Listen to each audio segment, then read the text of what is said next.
Get kontak, linknya sudah ada di description box di bawah. Sekarang baru tanpa berlama-lama kita langsung masuk aja ke ceritanya. Check it out.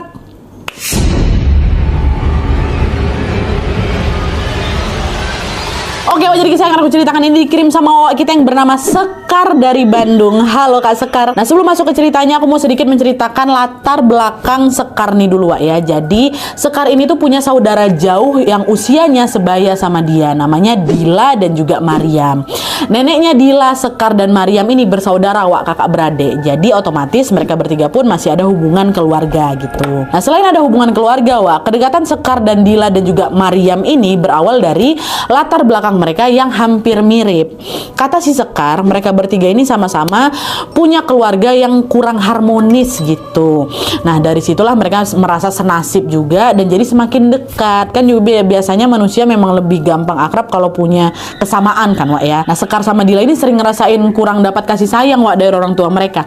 Sementara Mariam juga ngalamin hal yang sama, cuman levelnya lebih berat lagi si Mariam ini, Nadia, kata si Sekar, karena orang tuanya itu bukan sekedar nggak harmonis aja, tapi bahkan sudah bercerai. Nah, setelah perceraian itu, ayah Mariam ini merantau ke luar negeri, sementara ibunya yang namanya Bu Nur sibuk bekerja di kota lain. Jadilah si Mariam ini ditinggal di rumah tuh, dan cuman sering sama neneknya aja. Sayangnya di tahun 2019, nenek Mariam juga meninggal dunia, Wak, karena faktor usia. Kepergian sang nenek itulah yang membuat Mariam makin terpukul lagi dan makin merasa kesepian. Dan sedihnya lagi, di masa sulit itu, hubungan Mariam sama ibunya ini malah makin buruk gara-gara kurang komunikasi. Hubungan itu juga makin renggang lagi, Nadia, waktu mamanya atau Bu Nur ini nikah lagi, Wak, sama laki-laki yang lebih muda namanya Om Bagus. Sebenarnya Mariam nggak setuju sama pernikahan mereka berdua itu, Wak, tapi karena hubungan dia sama mamanya juga udah lama renggang, udah nggak deket-deket kali, makanya Mariam ini juga nggak berani nyampein isi hatinya itu ke Bu Nur. Nah, di saat Mariam lagi terpuruk inilah Sekar sama Dila sebagai saudara dekat ini yang nggak tinggal diam di situ, Wak. Mereka sering tuh datang ke rumahnya Mariam, nemenin si Mariam yang memang lagi kesepian kali ini.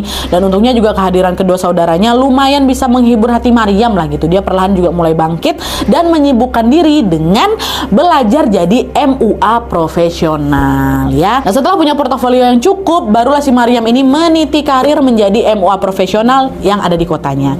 Dan supaya nggak kewalahan, Wak, ya, setiap kali dapat job merias, Mariam ini bakal ngajak Wawa nih, ngajak si Sekar untuk menjadi asisten pribadinya. Waktu itu Sekar juga ngeiyain aja, setuju dia, soalnya dia ini juga baru lulus kuliah dan juga belum punya pekerjaan tetap. Ditambah lagi Sekarnya juga dapat honor yang lumayan lah, nah dia setiap kali ikut jadi asistennya si Mariam ini. Nah, aktivitas Mariam dan Sekar ini awalnya juga berjalan